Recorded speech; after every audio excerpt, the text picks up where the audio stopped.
On The Rocks. 1, 2, 3. But I mean, I've been drinking whiskey, my God, since I was 20s. Were you a young drinker, or did you start drinking when you were of age? Where did you grow up, John? I grew up outside of Chicago, Illinois, Chi-town. a town called Deerfield. Yeah, so in the northern suburbs of Chicago. Yeah. I spent, I think about 6 months to a year in Chi-town. Okay. Doing what? Well, I was initially right after college. I went to school up in Minnesota, and then after school, I was advised. Well, I was asked by this Japanese company to find a location for their investment and also consulting business. That was during the 80s, where automotive company was coming into Midtown, Midwest. I mean, yeah. So I drove around. I rented this Cadillac Brougham, the huge car, right? Yeah. Put my golf club in the back, and I drove from Chicago. I drove down from Minnesota to Chicago, and then from Chicago I went down to like Gary, Indiana, all the way down through Indiana to like Muncie, South Bend, and went all the way to like got all these like in Midwest. I spent like a month and a half traveling to Grand Rapids, Michigan, all the Battle Creek, and all my those old places. stomping grounds. Yeah, and then Cleveland, Ohio, all those places. Okay. And then came back, and then the head of R&D or something from Japan, the company, I was like only 21 or something, 20, 21. Yeah. The guy came in, he was like 65, right? And I drove him around for another month and a half, right? Okay. And chose a place to invest and stuff like that, or start a company and negotiate the factories. Sure. Subcontractor. Then I set up a company in Chicago by the airport, and I lived in downtown. Okay. On 400 East Ohio. All right. Okay, you know where that is? Sure. Like right by McClure Court. Yep. All right. Yeah. And I spent about, after that, I spent about 6-7 months. Mm-hmm. And they put me as the president of the company. And I didn't know shit. I was like... Yeah. At 21? Yeah, and I pretended as if I do. Shit. Yeah, so I was wearing this like, oh man, you should have seen this, Kenny. I used to wear this long leather coat with a fur around my neck. Wow. Right? And I drove around this Cadillac Brougham with like a gold tint on the side, and I would go to this Japanese banks. Right, the main banks was this Japanese company to rob them, obviously. No, they thought, but I would go in there like an asshole young kid going, I demand to see the general manager. Yeah. I don't want to be standing in the business line, Not with but that coat.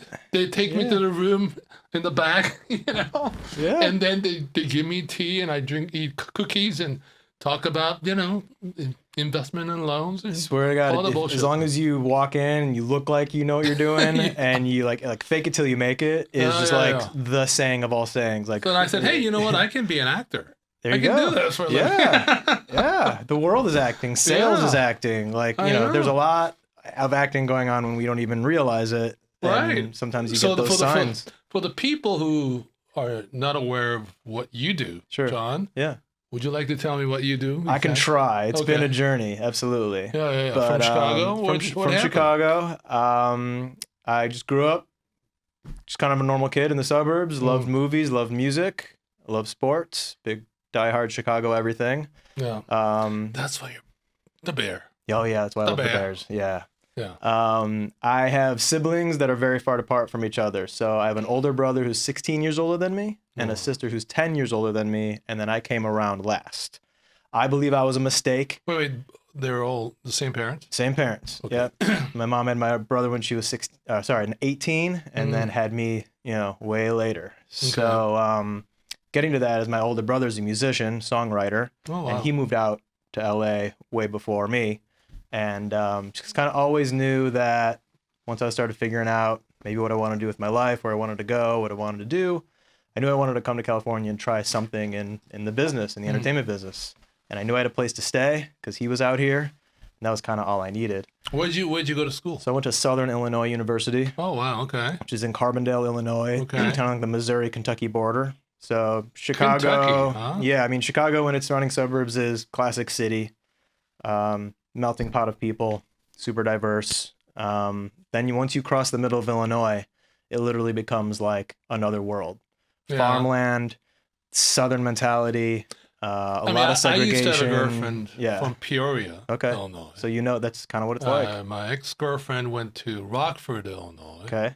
So I know that. You know that area. Yeah. So it only gets more rural. Yeah, but it's good to know that, don't you think? It's amazing. It was amazing for me as an 18-year-old getting out of my city bubble and going to live with new people who like literally had never met another person of color before or never met like another Jewish person even before. Just like so rural, Christian, white down there. Wow. That, I felt like I was carrying a lot of, kind of, I didn't know what I was going to expect going anywhere, but I didn't expect it to be that segregated. What was it? Not Evanston, right? What was it? Close to it. I was born in Evanston Hospital. Okay. So, yeah. So is it basically white?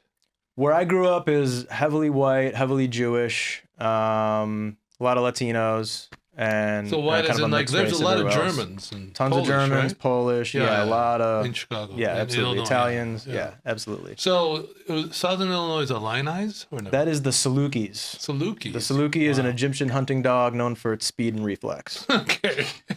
Like, who cares? I'm sorry. That's okay. Someone has to. We have to. They basically look like a greyhound. They're like a greyhound with droopy ears. Okay. And so... Why did they choose that? So Carbondale used to be called Little Egypt in the 30s and 40s because the soil was so rich that the farming boomed, and there was basically the deltas of major rivers were like a huge, point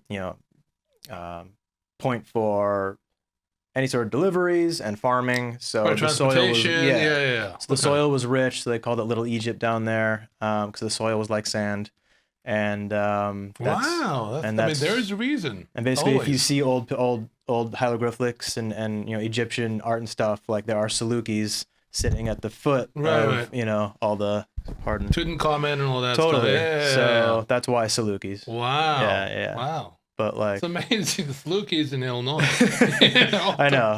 Wow. Okay. So what did you study there? I studied communications. Okay. And it was a radio television major. Okay. So this is 2003. So MySpace is pretty big, but it's pretty new. There is no internet streaming yet. Everything's still just traditional TV, cable, movies, kind of the way we've always known it. Right. So that's what I was able to learn because that's all there was. But they were able to let you get your hands dirty and pick up cameras and cut your shorts and do the news and like really experience what it would be like. And Southern Illinois, for anyone out there, really underrated communication school. Like everyone else, you got to wait 4 years till you go shoot your one movie for your thesis and like you learn nothing. There, they want you to break stuff. They want you to learn by, example and experience. And has great teachers there. Is that why you went there, or did you find that out when you got there? No, so I went there because I was a horrible student and couldn't get in anywhere else. So it was an in-state school, big party school. And just knew, okay, I got in there. I need to go somewhere. I need to get out of this town that I grew up in. And I just didn't have a lot of options. So that's where I went. For those people who are not familiar with your work, sure.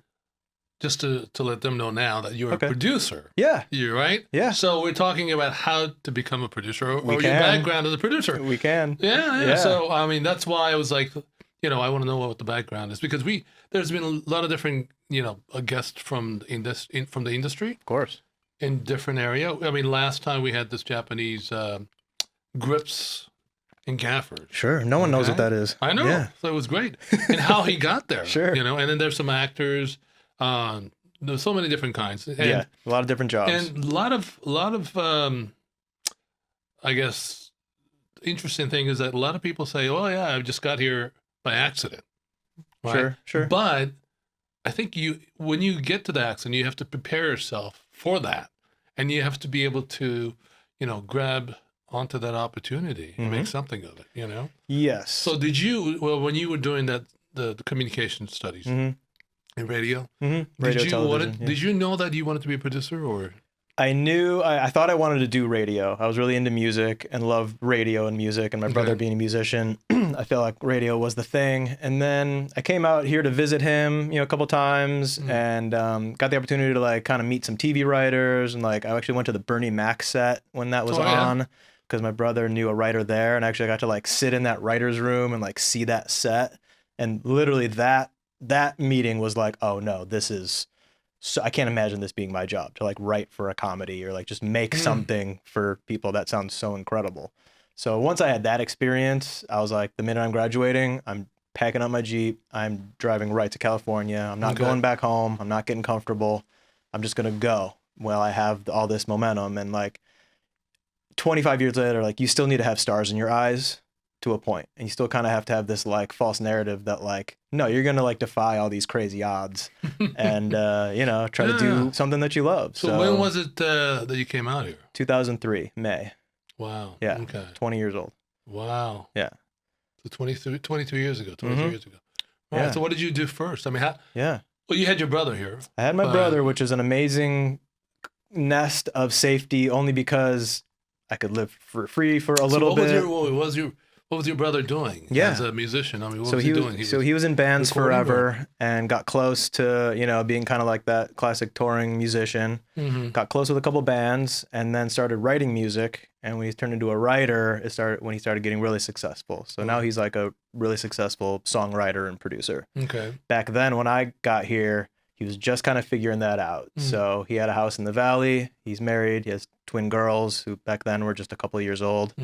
And he had a studio in his backyard, and he was trying to write and cut records and do the whole thing. Cool. So you came in with a suitcase and said, hey.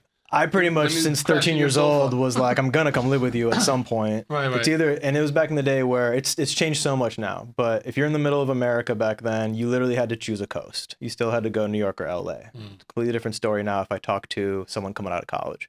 But back then, choose your coast first. So LA was going to fit better for me and personally as well. So I just knew I had a place to stay, and I knew I was told to just start finding work however you can. Okay. Free work in the industry, sure. Like anything to just offer your services so you can get stuff on your resume. So the first year I was here, I was not only painting houses and doing odd jobs and working construction just to like toss my brother some money, but also working free on sets as a PA. So I knew a couple ADs who worked in music videos, and I just started getting stuff on my resume by saying, I'll work for free. I just want the credit. Right. People will take free work. They just will. So a lot of people start off as a PA. You have to. And PA is at least I did. Production assistant, gopher, do whatever. Literally my first day on a music video. It was for a band called El Nino, which I don't think is around anymore. It's kind of like the rap rock era. Like, the band POD, they're like a carbon copy of POD. So, and this is on the Universal lot, millions and millions of dollars on this one band who you'd never heard of again. This is how much money you put into music videos even back then. Right. My job for 8 hours was to literally just stand by a door. And when the light went on for rolling, I just made sure no one came in. Right. It's called, I'm on the fire exit here. Right. The best advice I got that day was the lead PA goes, hey man, if you're walking around and not doing anything, just make sure you grab a chair and just walk around with a chair so you look busy. That way you look busy and you have a place to sit down when you need to sit down. So there's such thing as a lead PA, huh? On big shows, there's always a lead PA who, manages the team of other grunts. He's basically the main grunt. And then that person is usually trying to get into like the AD position. So they're kind of work their way out. But it is a big responsibility on a big crew where you got 15 PAs running around doing all sorts of stuff. So did you get paid? That one I did. Okay. Yeah. Plenty others I didn't. But is there such thing as a union for PA? No, right? Mm-mm. So anybody can work. Yeah. Well, especially the music video. You're not protected like you would be in the DGA or anything like that. Yeah. All right. So from PA, the usual ladder, I guess, that you move up to is what? You kind of got to pick a lane. So it's a great place to start because you're just exposed. You're there. You finally on a set or wherever you may be.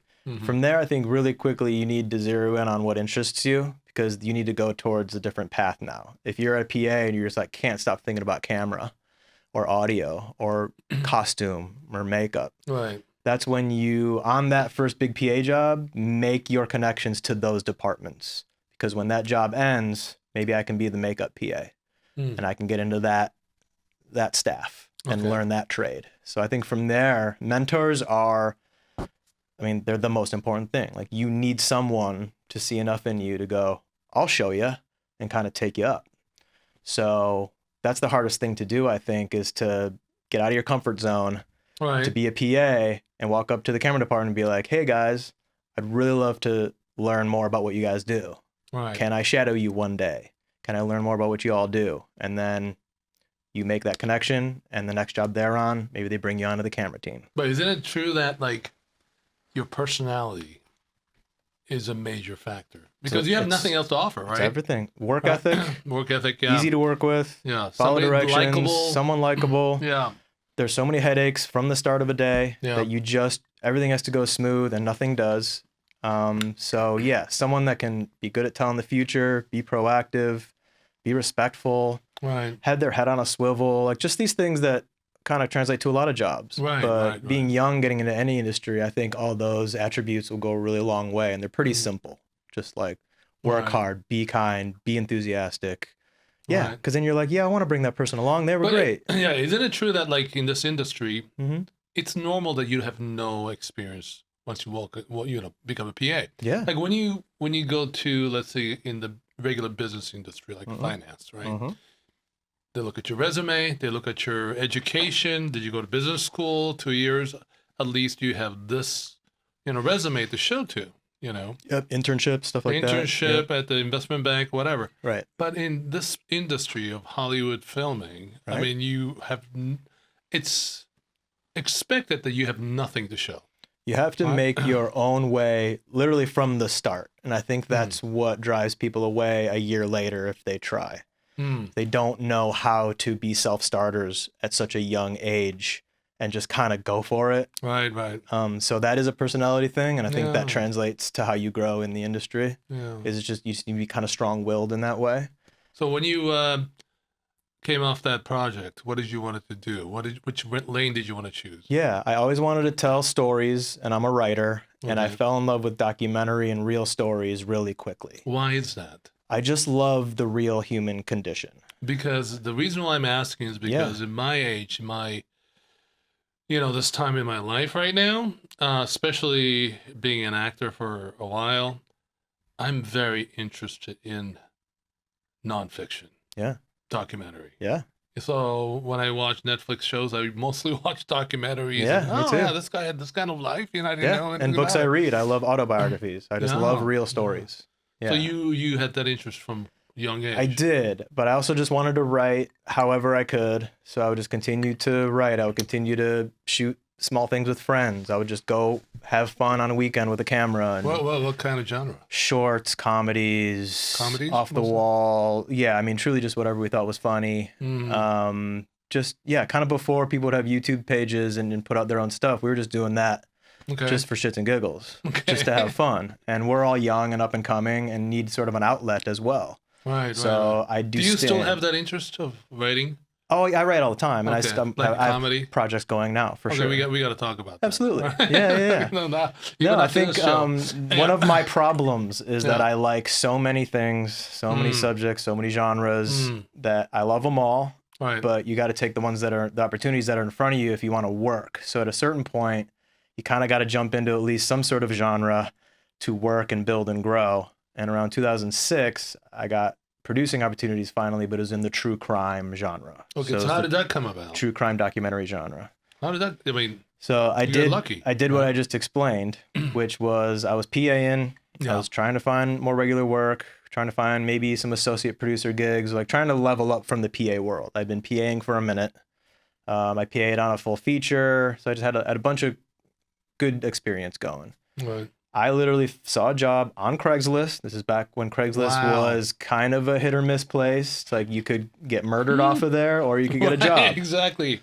Or a nice roommate, or A some nice killer roommate, or yeah. just a bed frame. Right. Yeah, but there were, for at least for film, the film world, there were decent job postings up there, big and small. Right. So there's a small company in the Valley called Digital Ranch, and they had an opening for a producer to come on. So I applied. But you had no experience though. I had enough on my resume that someone took a shot that maybe I could be a good next step up. Like I had a lot of journalism experience from my background, and I just, for whatever reason, this guy Dave Cargo, who's a total mentor of mine now, he called me. So wait. So let's step back a little bit. Sure. Okay. Yeah. So you're doing the PA work. I'm just working. Which a production assistant, if the guy goes, hey, we need 6 latte from Starbucks, you go get it, right? Yeah. And then next thing you know, there's a guy saying, hey, would you like to be a producer? Is that something that's normal from PA to producer? And also, if you could explain, what does producer do? Sure. Right? We don't have time for that answer. Because a lot of people think, but yes. They don't understand what the producer is, what the executive producer is. Right. Production, like a production manager, production assistant, all these business, part of the I think what helped me get more attention from the PA world was I worked on a independent feature called States Evidence. And on that, I did everything from locations management to casting to helping with rewrites in the writer's room. So although my credit was PA, I think my body of responsibilities on that showed someone that I can do a little bit of everything already. Okay. And you kind of need to be a jack of all trades, master of most to be a producer. That's a good answer for the producer part. Okay. But I think maybe that's what he saw. But he called me in to come in and just work for a day. Come in, meet us, see what we do. We'll give you a couple tasks. We'll see how you do. And let's just do like a little dry run of a day working here.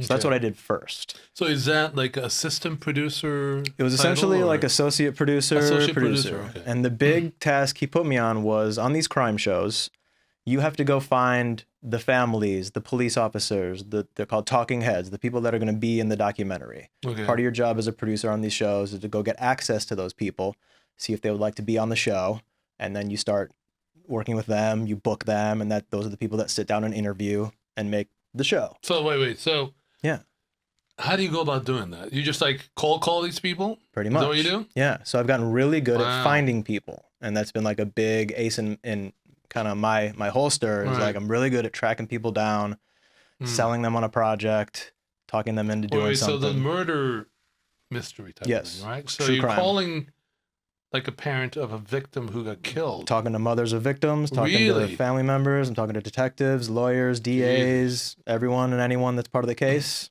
we would try to access to get on the show. Wow. So during that one day, trying to be a producer with this guy, I found one of the sisters of a victim and then actually connected with her and got her on board, essentially in 2 days. So I proved to him that I could get access to these people, that I'm a good producer. You asked me to do something, I can do it. I showed him I could. Offered me a full-time job on that series. That show was called Murder by the Book. Wow. So that was on Court TV. So so when you did that, did you realize that that's something you want to do? Or is it something that you can do, but you want to get to a different place? No, it was kind of everything. It was super thrilling because it wasn't PA work anymore. Right. I didn't feel like such a lackey. What about the genre that you were in? Fascinating. Really? Absolutely. Wow. Thrilling, fascinating. I felt like I was getting a peek behind a curtain. No one was allowed to. It's amazing what access you're given when you start talking to these people. It's pretty wild that I'm just a guy from Illinois that just walks into the NYPD office. And here's your IMDb. Sure. Let's look at that real quick. Sure, I guess we can. Where are you?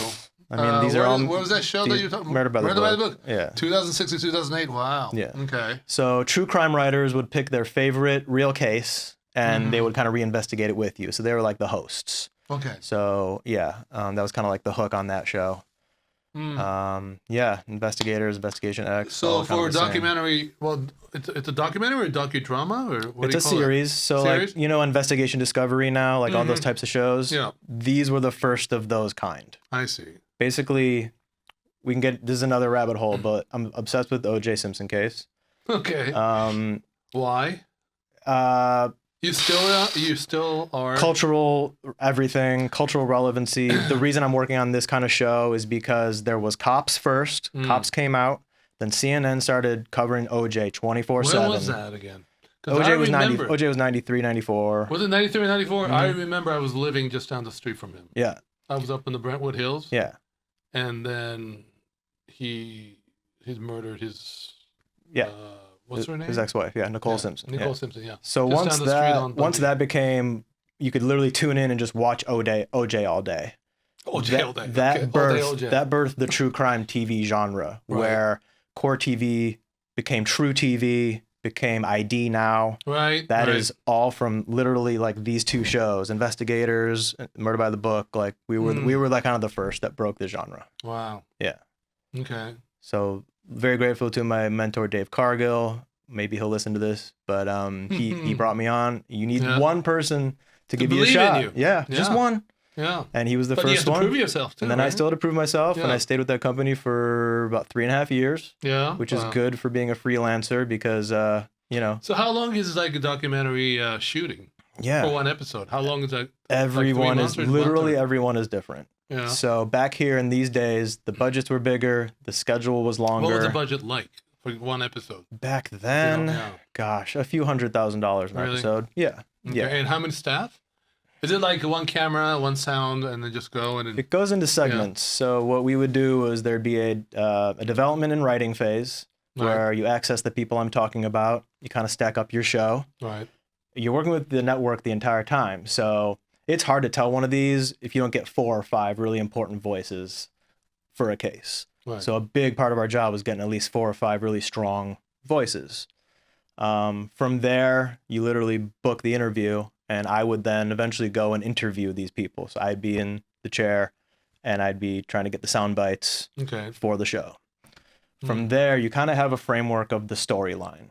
And back in edit, you and your editor go through and kind of line things up, called the paper cut. Okay. From there, we had reenactments. Those are the other big part of these shows. That's when actors like yourself come through, and we really prided ourselves on matching the crime scene photos just exact, and casting to make people look exactly like the real people, and like really took pride in the recrees. So that was another thing I would direct. So all of a sudden you have kind of all the pieces. Then from there, you're an editorial with narrator. Obviously with Murder by the Book, you have a talking head host. So there's the shoot with them and their wraparounds, we call them, introing and outroing the scenes and all that. So all of a sudden you got 4 or 5 big pieces and edited into what you watch. And who did you sell it to? I mean, who? That was on Court TV. Court TV, huh? And then Court TV turned into True What happened TV. to that? True TV? And then True TV went from all crime, and then they totally switched and went all comedy. I mean, all these cable networks juggle who they are, what they are. Most of them are, completely dying now. Like whole other conversation as well about what's happening to the industry. Yeah. But back then, Court TV was literally, it started as closed circuit court television. You just like tuned in, and there'd just be like, it's almost like the Weather Channel. There'd just be like a case on, I remember that. Yeah. But when CNN got so big with the OJ stuff and kind of turned their crime world on, Court TV was like, oh no, we can have talking heads about cases here. We can do talk shows. We can do this and that. And they kind of birthed this true crime genre that has been just bonkers ever since. People love true crime stories. Yeah. And there's a lot of theories on why people are so obsessed with that stuff. Nowadays, they have like, I've been watching this show, the Monster series with Ryan Murphy. And it's about the whole, like the Menendez brothers. Remember that? Oh, yeah. Now, everybody's so fascinated with things like that. And also documentaries on Netflix and all the Paramount Plus and all that stuff. I know. About, Ted Bundy and all that stuff. Right? Do you have a theory as to why people are so obsessed with crime and true crime and murder? I have a feeling that you're going to tell me. Well, I have my theories, but it's also such an American thing, too. Like, you think so? I think... Maybe it's growing now. I think overseas too, like in Asian market too. Yeah. But for my interest is at my age, the reason why I like documentaries now, including those crime stories and stuff like that. I remember growing up listening to, for example, O.J. Simpson, all right, or Menendez brothers. I had no idea what was going on behind the scene, what kind of lives the brothers were living, right?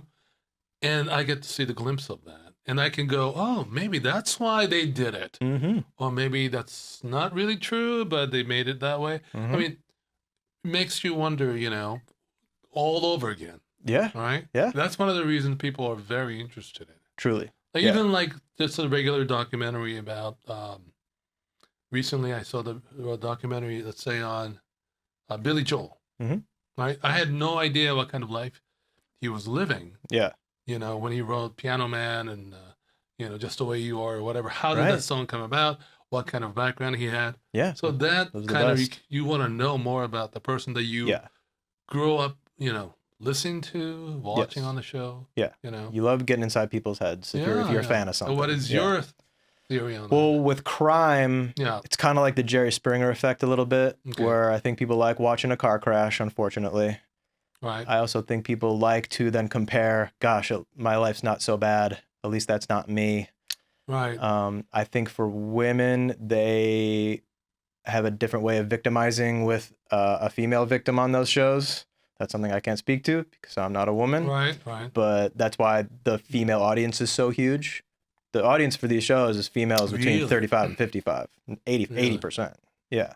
There's Mm. got to be a reason why. And I think it's kind of for some of those reasons. I also think there's even a cattiness to it. Maybe some people want to watch people deserve something. Maybe they thought somebody deserves something. Or I think people want to see justice as well. Right. So- Right. No, I hear, like, for example, in Japan, they have this TV shows, right, Mm-hmm. where they show kind of documentary style, like how hard they're living their lifestyle. They have no money, or they're trying to make ends meet and stuff like that.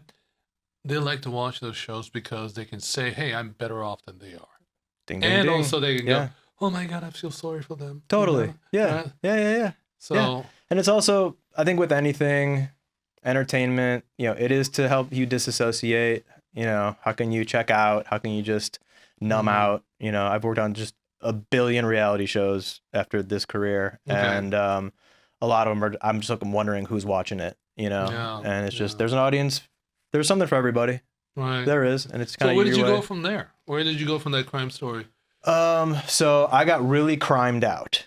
Okay. Like truly doing that kind of content for a few years. Yeah. You get really deep into it. Mhm. It becomes to get really taxing because you are literally working with some of the worst news. Right. You are responsible for retelling these stories, and you're responsible for getting access to a mother to talk about the worst day of her life. Like it's rough work at a certain point. The excitement fades away, and now you just kind of start feeling bad for telling these stories. And I didn't, Why? because they're awful. They're awful murder stories. Right. But did you feel? So if you think about you have working on nightmares and that, stuff like think about that, or working on no? that every day for 3 years. Yeah. It'll change your perspective. Right. Nightmares, no. Sometimes you think you can solve the cold case, like you get too deep. Oh yeah. And I stopped being motivated creatively, and I was like, okay, there's more out there. There's more I want to do. There's more stories I want to tell. And that's when, I kept working with these guys and worked on a few other types of genres, but I kind of needed to leave that company. I was like, I need to spread my wings a little bit. Another thing that can fault people is working for the same company their whole career. Right. You can either be a lifer somewhere and just kind of be there, but man, the minute that company runs out of work, you're kind of screwed if you don't start making more connections and broadening your network. Right. I felt like I needed to do that now with a bunch of experience on my resume. Okay. So I bounced around a little bit after that, and then the next big show I worked on was called the Glee Project. You remember the Glee Project? Ryan Murphy Glee. Ryan Murphy Glee is the show on Fox. Right. The Glee Project was a music competition series where 12 hopefuls would compete to be the next cast member on Glee, and Ryan Murphy would choose the winner. And it was on Oxygen for 2 seasons. Yeah. Wow. So I did work with Ryan Murphy on the show. Yeah. Recently. Yeah. That's coming out We next did too. month. It's called All Is Fair. Okay. Yeah. Yeah. Wow. So that was hand in hand with Glee. So they would have different Glee cast members come on every week as a special guest. The kids would all live in a house together. So it was kind of half real world, half, show choir competition. There'd be different challenges. And then the coolest thing was every episode would end with a music video The director there, Eric White, is an awesome music video director. He would direct every music video every week. So it'd be a hit song from the time, and they would recut it. And we followed every single minute of them competing for this spot on Glee, and it changed their lives. So it's a totally different style. It's a competition now. Competition show. Right? Kind of think of like, X Factor, American Idol, but like, it's very Glee centric. Yeah. And you did that for a couple of years? So I was on both seasons of that as a field producer. So as a field producer, you're out there following them in the house. You're following them during their challenges. You're following them at the booth singing the songs. You're following them at the videos. We were on the team that followed the reality part. And then there were like the stage parts, and like it was a big moving show. Hundreds of staff. Was that on Fox? On Oxygen. Oxygen. Yeah. That's right. Yeah. Okay. Yeah. And then you went on to you were doing something else at the same time? I mean, sometimes you're working on a couple shows a year. Right, on the road. So, and some of the stuff I worked on isn't even on here. But so yeah, I was able to start bouncing around more and meeting more people and working for more companies. So now all these shows are different companies. So I can see myself spreading my wings, getting around town, working for different places. We can talk about Knock Knock Live, which is a huge failure. What was that? Oh my God. Okay. Knock Knock Live. Who's there? Knock Knock Live was hosted by Ryan Seacrest. And it was on Fox. Okay. And the concept was celebrities would knock on your door and play games, do special appearances, and, for prize money or whatnot. So basically like, celebrities knock on your door and it becomes a game show. Okay. So Ryan Murphy is in a studio and there's screens all around him from all over different cities. Oh God, okay. And he's like, now let's go to Houston where Greg is standing by with yada, yada, yada. And, Florida Georgia Line or like whatever band, is integrated. Right. And they would try to play games and it'd be like this game show that's live. I was on the field teams that went around to these different cities and found these, deserving fans to create their experiences with these celebrities. So I did stuff with Jeff Gordon and Common and like a bunch of awesome celebrities. So why do you think it was a big flop? I'll tell you. Yeah, I'll tell you. Yeah. So Knock Knock Live. Okay, and to preface this, enormous staff. Hundreds, like full stage setup, like a stage, like a show. Then we had all these auxiliary teams in the field, massive editorial team. Like they put everything in this, and then like pre-production, there'd be these Fox execs in there every day, and the conference room was glass, so you couldn't hear those meetings, but you would see the EPs and the execs, and they'd be acting out all these games and stuff, and like kind of like doing trial runs, like as pitches, like in the moment. So like it's getting worked on literally up to the last minute. It's just wild to watch. And then they're like, John, go to Oklahoma and like, surprise this guy with the trailer. And you're like, okay. And then you go do your job. Anyway, we shoot it for a couple months. It starts to air. So the first one aired and it was the worst premiere in Fox history. What? Okay. So it just, for whatever reason, no one knows, just didn't hit the mark. No one watched. Did they even market this? Yeah. I never heard. No. Yeah, you wouldn't because it aired and they buried it. So second episode, they pulled the Bieber. They pulled the ultimate Bieber. What's that? They booked Justin Bieber for a back-to-back episode 2 where Justin Bieber is with Ryan Seacrest on stage the whole time and just tried to get some viewers by having Bieber on. Okay. Bieber didn't make it any better. Okay. He went to a quinceañera. He surprised this girl with a quinceañera party. Like he did a whole stunt. And I think it maybe just got just as worse ratings and they pulled it after the second week. Wow. So I was on the road. I just did one with Demi Lovato and it was just like a fan meet and greet surprise thing. So I just did that one. It went really well. But I'm watching it from on the road and I'm like, this doesn't feel right. Like it just feels like it fell flat. Right. And I get back into town and I'm talking hundreds of people get brought into the main stage and we're essentially all just told the show's canceled at the same time. So everyone loses their job, all one swoop. The EP was just like, I'm sorry, they canceled the show. This is everyone's last week. Really? That's how you lose jobs. So when you get hired, for example, do you get a contract saying you're going to be working for like a couple months or it's a freelance contract where like you're given a schedule and a start date and an end date, sure, but they have the ability to fire you anytime they want. So let me ask you this: so when you do this series like this, like you have 8 episodes or 12 episodes or whatever, right, for one season,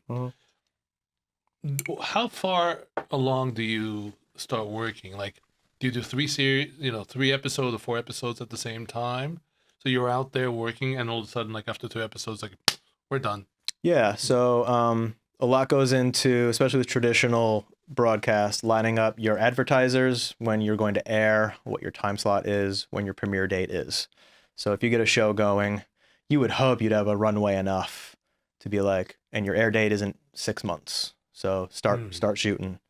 Then things get into edit, and things change and shift, and notes come, and all of a sudden the air date is closer than you think, and maybe sometimes the air date then needs to get pushed.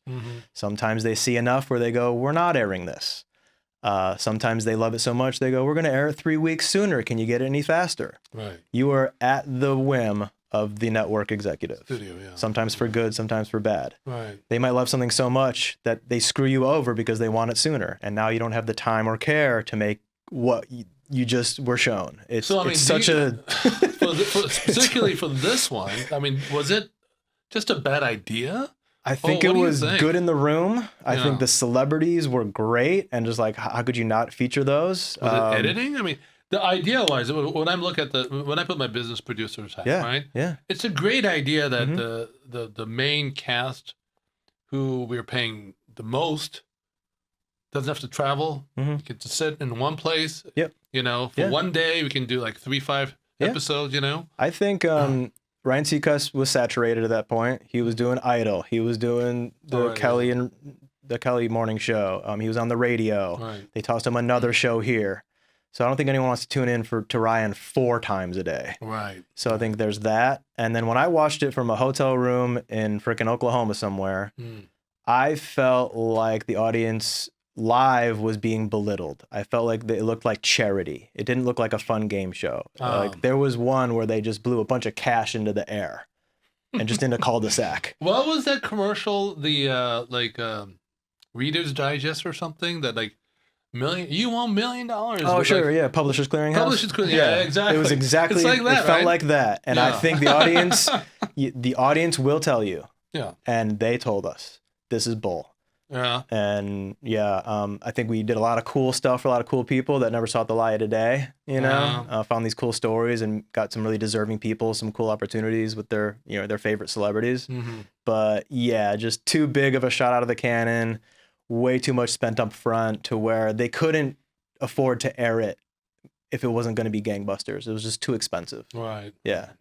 So you've been, like, for example, the lack of better words, hired producer up to this point, right? Oh yeah.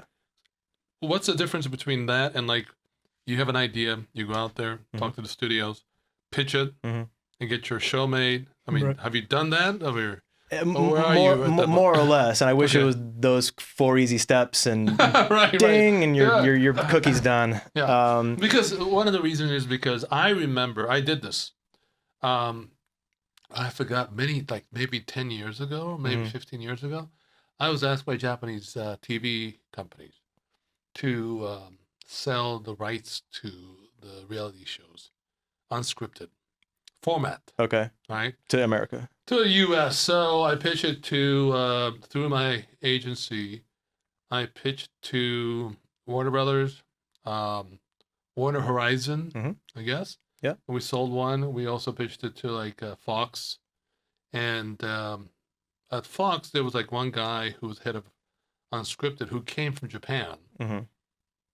He was like in the head of, Fox Japan and came over here. So he knew all these shows. Yeah. So it was easy to pitch it to. Sure. And they were proven. Right. Proven record. Right? So it's easier when it's proven overseas. It helps. Absolutely. Yeah. It's a brand new idea. It's very, very tough to sell. Yeah. Right? So have you done something like that? I've been part of that. I've tried to develop my own things. I've had agents where they try to set you up with meetings and gotten to certain places, but I've never been able to like sell my own show and have that checked off my list. Oh, we should do that. We need to do that together. I'll continue to try. The industry has changed so much in the past like 3-4 years. Yeah. So what do you think of that? Yeah. We talked a little bit about it over the phone about how fucked up this market is right now in Hollywood. Yeah. You know, Yeah. I feel the same way as an actor, you know, and especially in California, there's much project, even though in the last, 3-4 weeks now, the thing's been picking up a little bit. That's good. All right. Yeah. But still to this day, it's nothing compared to like, pre-COVID. No, it never will be. It Never never will will be. So what are you doing now? What do you think is happening? Where are we going? Sure. Yeah. Let's get into that. What you're doing right now is what's happening. All right. Self. But I heard somewhere that because of Newsom's new, tax break, that hasn't kicked in yet. So in the next couple of months, it's going to get better and better. No. Bullshit. Okay. Sorry. What do you think? I think it's all smoke and mirrors. Okay. I think that kind of thing's too late. I think it's nice that there may be some more tax breaks out there for California, but people don't want to come to California to shoot movies. That's just the problem. Why is that? I think it's proven that you can shoot anywhere else and find savings everywhere else. People have moved away from this city, so they're no longer based here. So people have fled as filmmakers to other hubs and just shoot their movies there. Danny McBride shoots all his stuff in South Carolina. Mr. Beast has a huge complex out of North Carolina. That's able to happen now, where no one wants to come and deal with the bureaucracy of California. What happened to that allure of Hollywood, quote unquote? It's no longer there anymore. It's no longer there. It's a shell. It's kind of a history lesson now. Yeah. The allure, I think, happened. I think it happened during COVID. Instagram and YouTube finally crossed over into like a serious contender with just like the rest of media. Okay. When we're all sitting home, locked in to our houses, there was only so much on TV, and people started filming themselves. They started putting their own stories out there. They started becoming their own creators. Everyone started a podcast. Everyone did whatever they could do on their couch, right? And it took off. And now people were watching that more than they were the next show on HBO or the new fishing show on Discovery or whatever else was already on there. Right. That mixed with streaming, what happened was when the world opened back up, all the executives at all the traditional companies are taking note of how many people are going to YouTube and how many people are watching Netflix and how many people are just watching Instagram. And everyone doubled down on their own streaming opportunity. Every network made their Discovery Plus streaming. Right. Their Oxygen Plus, blah, blah, blah. And billions of dollars was spent across the board. I was the busiest the 3 years after COVID. I couldn't turn down work.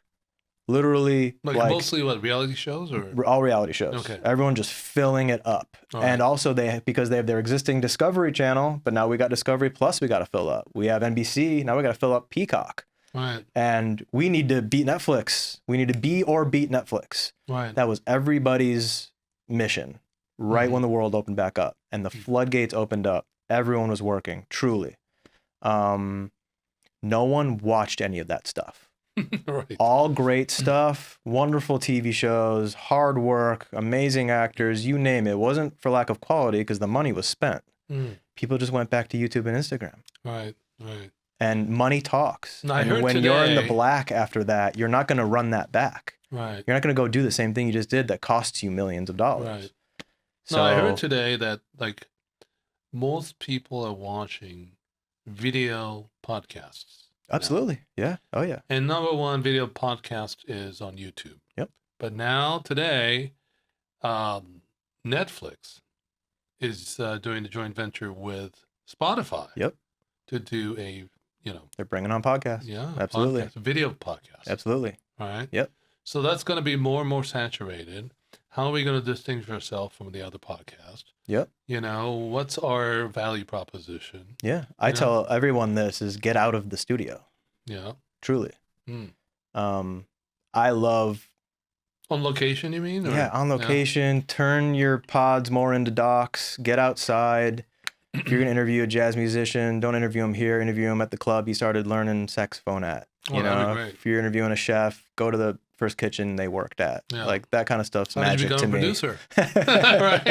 Right. I think everyone sees, oh, I can get a couple mics and, you know, just become famous. Right. That's never going to work. You got to have, you know, you got to be true to yourself and have your point of view. But yeah, how do you distinguish yourself? That's a wonderful question. Yeah. Yeah. Yeah. Amazing. You know, but you know, there's a thing called vertical.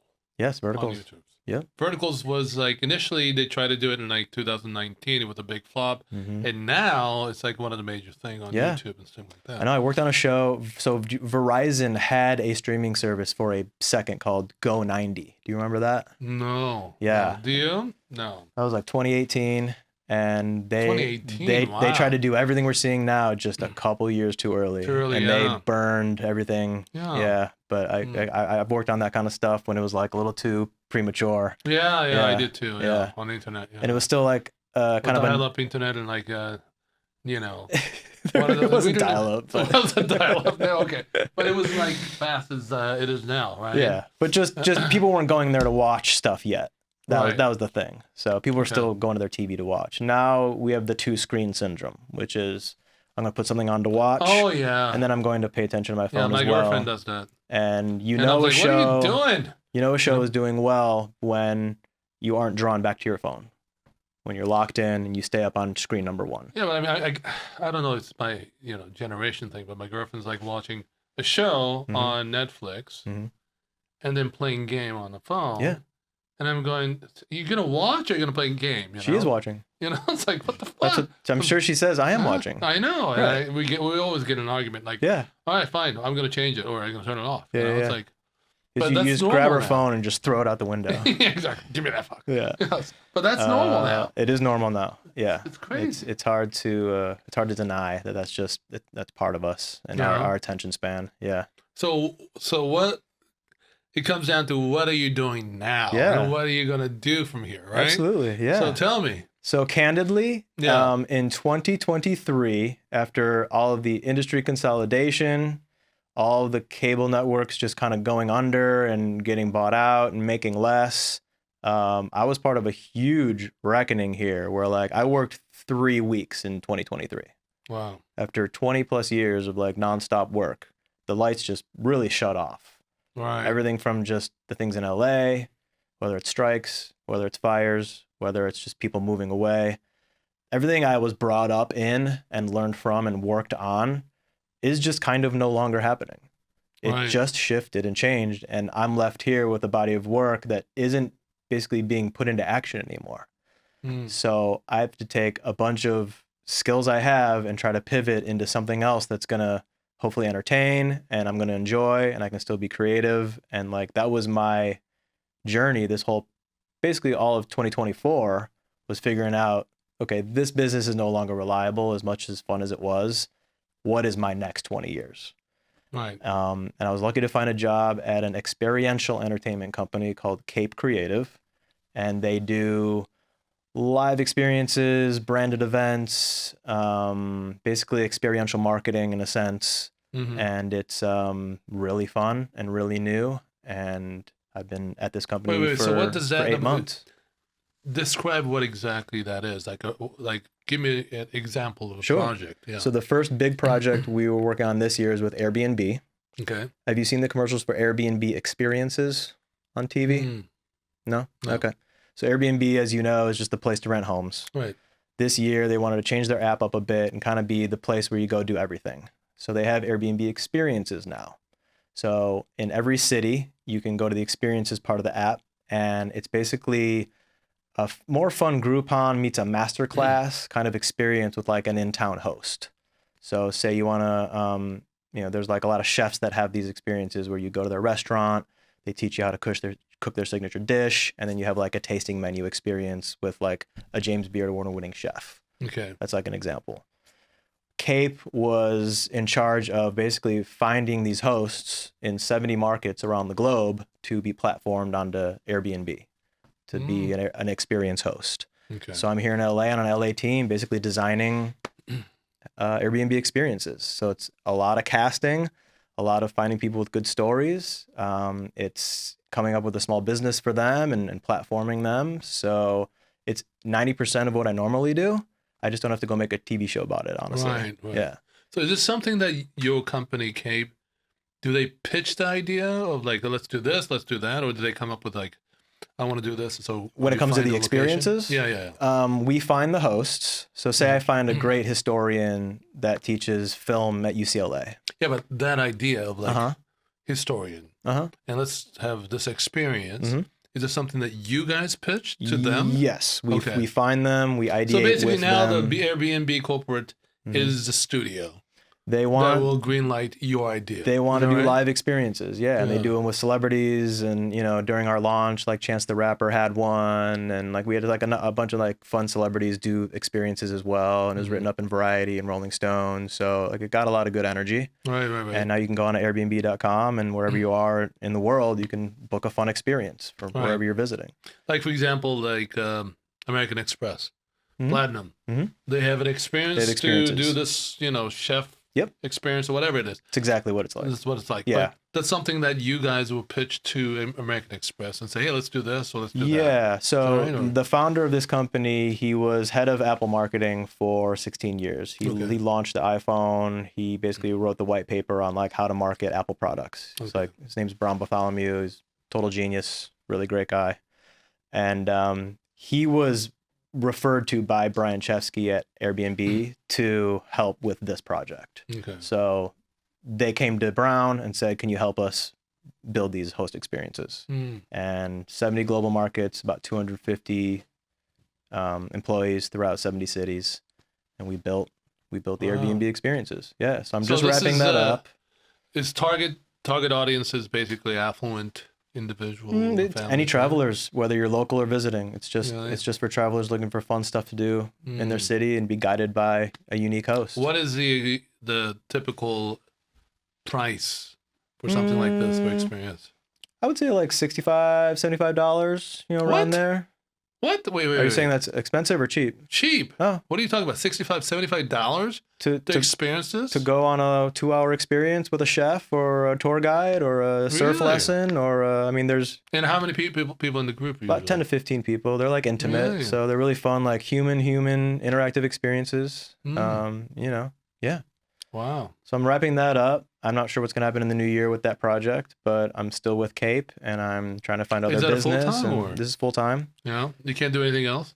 You can't produce anything? I can, and I have other things in the works, but it's all just because we need to talk about on paper something. And it is my first love and still a love, and I still have many stories to tell. But Oh, it'll be fun. Yeah. We got to talk about that. Yeah, anytime. But we are like Kenyon's giving me like the we're done. Wrap it up. I get it. I get that a lot. Well, that's been fun. So, but we need to talk. We got to come back and maybe we'll work on a project and we'll talk more about it. Yeah. But have me back anytime. It's been fun, man. It's a pleasure to meet you. Great to meet you, man. You too. Thanks. Cheers. Cheers, man. Thank you. All right.